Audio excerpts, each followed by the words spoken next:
आप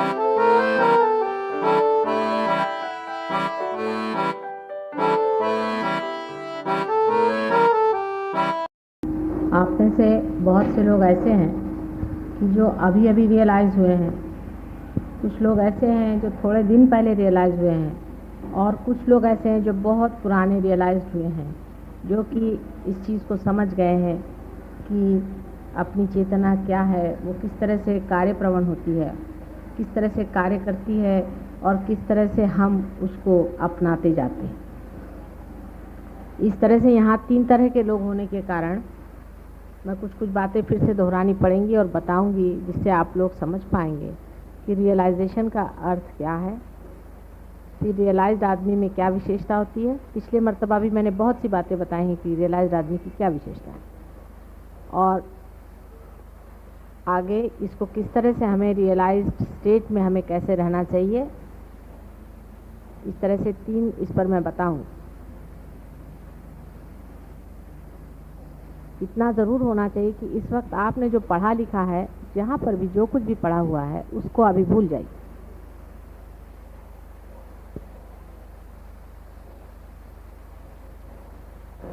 पहले तो प्रश्न यह है कि रियलाइजेशन का अर्थ क्या है। जब आप पैर पर आते हैं तो उसमें से कितने ही लोगों को कहा जाता है कि आप पार नहीं हुए, और कितने ही लोगों को कहा जाता है कि आप पार हो गए। इसका एक तो अर्थ है ही कि रियलाइजेशन का संबंध आपके बाहरी शरीर, मन, बुद्धि से नहीं है, किंतु किसी आंतरिक चीज़ से है, जो कुछ लोगों को हो जाता है और कुछ लोगों को नहीं होता। रियलाइजेशन में जब आप लोग मेरे पैर पे रहते हैं, उस वक्त जो हाथ में देखते हैं लोग, वो ये देखते हैं कि उनके ऊपर ज़ोर से प्रवाह हाथ में आने लग जाता है, और आपको भी पैर में ऐसा लगने लगता है कि कुछ तो भी पैर में झकझक झकझक जा रहा है। अपनी चारों तरफ मनुष्य के, वातावरण के और सारे संसार की चारों तरफ चैतन्य शक्ति खेल रही, अंदर और बाहर। जैसे कि हर एक पेड़ के अंदर भी चेतना शक्ति है, उसके पत्ते में भी चेतना शक्ति है, उसके मूल में भी है, और उसी तरह से ये सारे भूमंडल पर भी चैतन्य शक्ति का वास है। चारों तरफ जैसे कोई ईथर होता है, इस तरह से ये चैतन्य शक्ति चारों तरफ चल रही है, और अंदर बाहर हर जगह उसका वास है। और वही शक्ति पूरा जो कुछ कार्य जड़ शक्ति का करने का है, करती रहती है। अब ये शक्ति हमारे अंदर कुंडली नामक, इसको कि कुंडली लोग कहते हैं, कुंडलिनी कहते हैं, लेकिन कुंडलिनी एक शब्द है दिया हुआ। हालांकि परमात्मा ने किसी भी चीज़ को अर्थ ही दिया है और शब्द तो दिया नहीं है, जैसे किसी का नाम दिया नहीं, पर मानव ने दिया हुआ नाम इसका कुंडलिनी। कुंडलिनी नाम की शक्ति, कुंडलिनी नाम की शक्ति हमारे अंदर रीढ़ की हड्डी के नीचे जो त्रिकोणाकार अस्थि है, उसमें स्थित है। उसके बारे में अभी मैं एक आर्टिकल निकालने वाली हूँ मानव शक्ति में, तो आप उसके सारे डिटेल्स पढ़ लीजिएगा, और उसके साइंटिफिक नाम जो कुछ है वो भी आप जान लीजिएगा, और आप में से बहुत से लोग उसको जानते भी। अब आपका चित्त जो है,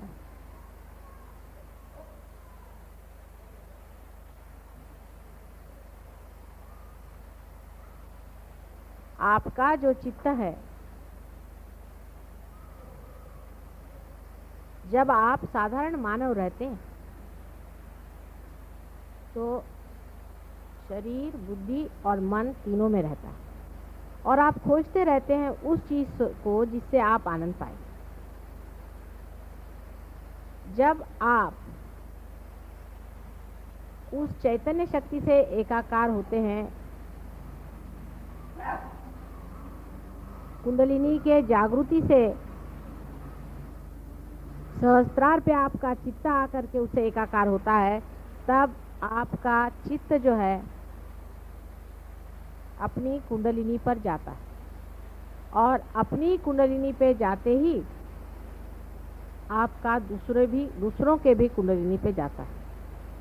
यानी अभी तक आपका चित्त 3 जगह तक जा सकता था, अब एक चौथी जगह जाता है जो निराकार शक्ति है, और उसमें जाते ही आप विचारों से परे उठ करके और इस मन, बुद्धि और शरीर तीनों को देखने लगते हैं साक्षी स्वरूप होकर। अब जिन लोगों के हाथ में से झंझन झंझन ऐसे चैतन्य की लहरियां बह रही हैं, इन लहरियों को हम लोग इतने सहज में पा गए हैं कि हम जानते नहीं कि कितनी बड़ी चीज़ हमें मिल गई। पहला तो सबसे बड़ा जो प्रॉब्लम है वो कि इतनी बड़ी चीज़ इतने सहज में कैसे मिली। जैसे कि एक छोटी सी चीज़ समझ लीजिए कि मानव का जन्म हम लोग इतने सहज में पा लेते हैं कि हम ये जानते ही नहीं कि मानव जन्म पाना जन्म जन्मांतर की मेहनत के बाद बड़ी मुश्किल से मानव का जन्म होता है, और उसका पुनर्जन्म तो बहुत ही जन्म जन्मांतर की मेहनत के बाद और खोज के बाद पुनर्जन्म होता है। लेकिन वो इतने सहज में घटित हो रहा है कि उसकी कीमत हम लोग समझ नहीं सकते, और ये भी सोचते हैं कि इतने जल्दी कैसे हो। उसकी वजह ये थी कि आज तक आप सारी खोज बाहर कर रहे थे और चीज़ आप ही के साथ थी। जैसे कि आपके अंदर कोई हीरा बैठा हुआ है और आप सारे दुनिया में खोज रहे हैं और आपके यहीं हीरा गिरा हुआ है, और फौरन किसी ने बता दिया कि हीरा तो यहीं है, और आपको रास्ता भी बता दिया, आपने हीरे को पकड़ लिया। फिर आप ये थोड़ी कहेंगे कि अरे इतने जल्दी कैसे। आप तो यही कहेंगे कि अरे मैं यहीं था और मैं दुनिया भर में कहाँ खोजता फिर रहा था। ये बात वास्तविक हो रही है। जब हमें सहज योग से ये दशा प्राप्त होती है तो वास्तविक में हमें इसकी प्राप्ति इतनी सहज में होती है कि हम समझ नहीं पाते कि कहाँ से कहाँ पहुँच गए। या ये कहिए कि आधुनिक युग में जिस तरह से आप एकदम से चंद्रमा पे पहुँच जाते हैं, पता भी नहीं चलता। आप अगर चंद्रमा में एक क्षण में अगर पहुँच सके, ऐसी कोई व्यवस्था हो जाए तो आप हो सकता है कि आप ऐसे ही महसूस करेंगे कि हम ये कहाँ पहुँच गए, कैसे हो सकता है चंद्रमा में हम एक क्षण में कैसे। इसी तरह से ये घटना जो है इतनी सहज में होती है, इतने सहज में ये घटना होती है कि आपको ऐसा लगना स्वाभाविक है। लेकिन कोई बात सहज में हो जाए और चाहे बहुत तकलीफ़ से हो जाए, याद वो रहती है जो तकलीफ़ से होती है और समझ में वो होती है जो तकलीफ़ से होती है। ये मानव का स्वभाव है, और मानव उसी में अपने को बड़ा धन्य समझता है जो वो किसी कर्तव्यगारी से पाता है। बाप ने अगर लाखों रुपए की भी उसको स्टेज दे दी तो उसकी वो विशेषता नहीं समझता, पर उसके कमाई से उसने अगर 2 रुपए भी मेहनत से कमाए तो उसको बड़ी भारी चीज़ समझता है कि मेरी कमाई। ये उसके अहंकार का लक्षण है, ये उसके अहंकार की तृप्ति है। लेकिन सहज योग में तो अहंकार ही जब टूटता है तब फिर अहंकार से कोई चीज़ पाने की तो बात ही नहीं। इसलिए अहंकार जो है वो अतृप्त रह करके इस तरह की शंकाएं अंदर उठाता है कि ऐसे सहज में क्यों। अब अपने रियलाइजेशन की जो तरीके और जो होता है, जैसे जैसे रीति से वो होता है, ये सब आप में से बहुतों ने देखा। तो किताबों में अब हर एक किताब में एक नया तरीका पाएगा कि जब आत्म साक्षात्कार होता है तो ऐसे हो जाता है, वैसा हो जाता है, ये हो जाता है। अब इसमें से कितने लोग पार हैं और कितने नहीं हैं, एक परमात्मा ही जानता है। लेकिन आप में से जो लोग पार हुए हैं और धीरे धीरे आपने अपनी गति ऊपर की है, आप लोग जानते हैं कि आदमी जब पहले पार होता है तो सिर्फ उसका सहस्त्रार टूटता है और वो एकाकार होता है उस चैतन्य से। फिर उसके बाद तो भी वो यही रहता है और उसकी दृष्टि अपने और दूसरों के कुंडलिनी पे आ तो जाती है, लेकिन वाइब्रेशंस जो उसके अंदर आ रहे हैं वो कभी कभी एकदम रुक जाते हैं। और वो अगर अपने सर पे हाथ रखे तो देख लेगा कि उसके सर पे जहाँ पर कि बिल्कुल नरम हो गया था वहाँ फिर से कड़क हो जाता है, कैल्सिफिकेशन हो जाता है।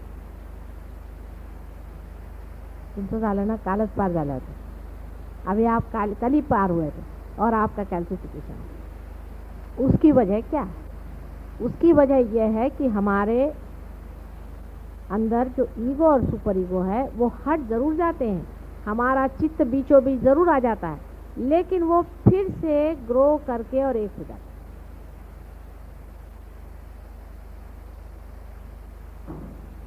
वो फिर से ग्रो करके एक हो जाता है। और जब वो ग्रो करके एक हो जाते हैं तो फिर से कैल्सिफिकेशन हो जाता है और प्रवाह बंद हो जाता है। लेकिन आप तो भी कुंडलिनी समझ सकते। वो कैसे कि आप उसके बाद अगर ध्यान में आए और मेरी ओर हाथ करें तो आपको लगेगा कि ये हाथ पकड़ के, अभी पुष्पा ने मुझे आके कहा कि मेरे ये अंगूठा पकड़, ये पार है। क्योंकि वैसे जो लोग आदमी पार नहीं है, जो पार नहीं है, वो अगर मेरे और हाथ करके बैठे तो उनको कुछ भी नहीं लगेगा। लेकिन जो लोग पार हो गए उनको लगेगा कि माता जी देखो ये उंगली मेरी पकड़ गई है। को ऐसा लगेगा कि ये उंगली मेरी पकड़ गई है, और या ये उंगली मेरी पकड़ गई है, इसमें नहीं आ रहा है, इसमें आ रहा है। उसमें से जो जानकार लोग होंगे वो समझ जाएंगे कि कौन से उंगली का इशारा कौन से चक्र।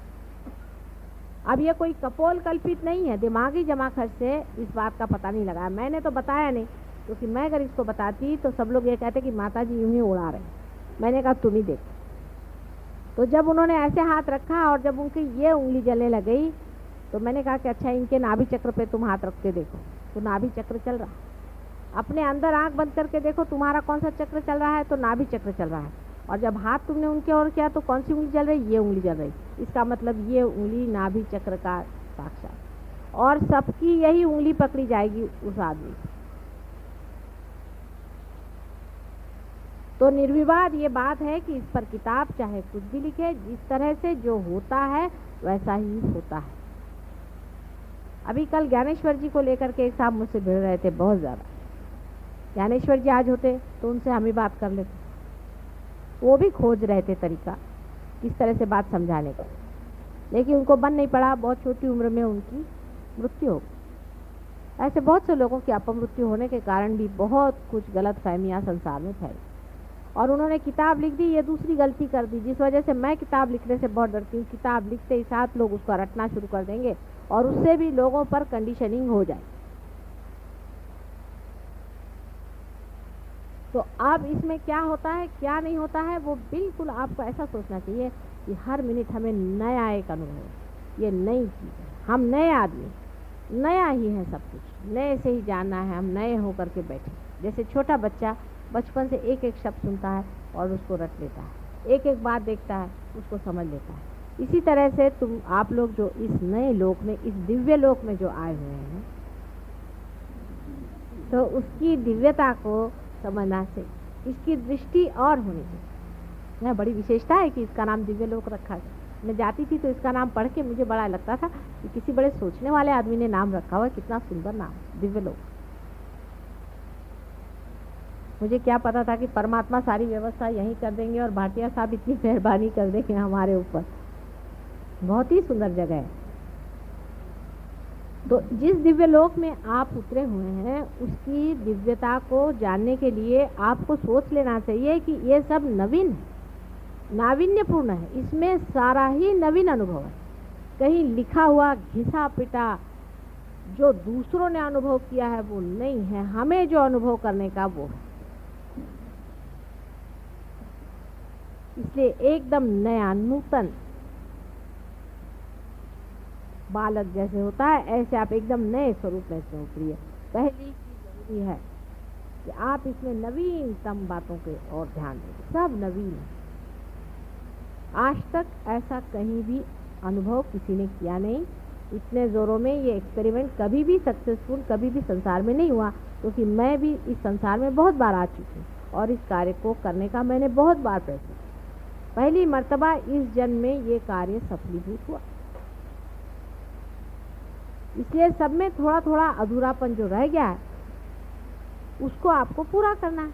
आप उसी अधूरेपन को कंप्लीट करने के लिए आए हुए, किसी को आप गिराने या घटाने नहीं आए, लेकिन उसमें जो कुछ थोड़ा बहुत अधूरापन रह गया है उसको आप पूरा करने के लिए आए। अब आप सोचिए कि एक नए ज़माने के, नए विस्तार के एक नए लोग आप हैं और सारे संसार के लिए आपको मार्गदर्शन करना। इतने रियलाइज लोग एक छत के नीचे बैठ करके उस परम शक्ति को पा रहे हैं। कितनी बड़ी भारी शक्ति आपके अंदर से विशेष रूप से प्रवाहित है और लोगों के अंदर से नहीं है संसार, ये आप जानते हैं। उसमें कोई आपको अब शंका नहीं रहेगी। जिनको थोड़ी बहुत शंका है इसका कारण ये कि वो अभी अभी पार हुए, इसलिए थोड़े दिन में उनको भी नहीं रहेगी।